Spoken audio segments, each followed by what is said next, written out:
Good morning, ladies and gentlemen. Welcome to the Monday Morning Minute. It is November 8th, 2021. Let's get into the good stuff. U.S. stocks making record highs pretty much all over the place multiple times. We've had like 70 record highs so far this year. Not an exact number, but pretty darn close to that many.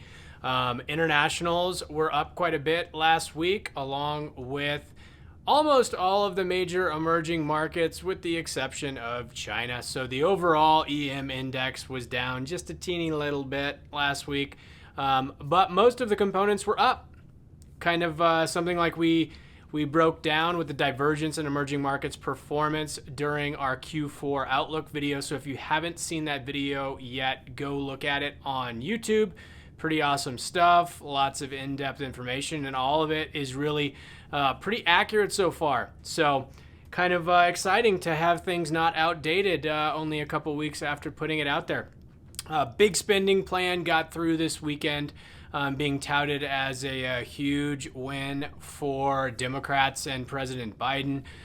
Essentially, it was a bipartisan bill, over $1 trillion focused on infrastructure, so that was a pretty big deal. That's kind of supportive of market positioning here right now in the United States. We also saw bond yields kind of creep down just a teeny tiny little bit. So some people made some money in bonds as well last week. And then we had all sorts of crazy stuff going on with US dollar remaining relatively strong in the face of all of this money printing. Totally doesn't make any sense. But that's why this game is so interesting. We also saw commodities prices going through the roof pretty much across the board. Just been really, really interesting.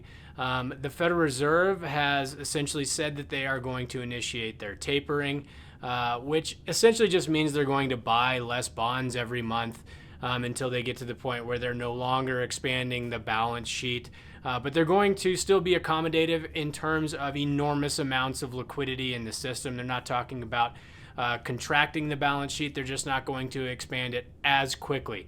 If you want any more information on that, reach out to the office or shoot an email over at info@cfgfinancialplanning.com. Remember, hope is not an investment strategy. Have an awesome week.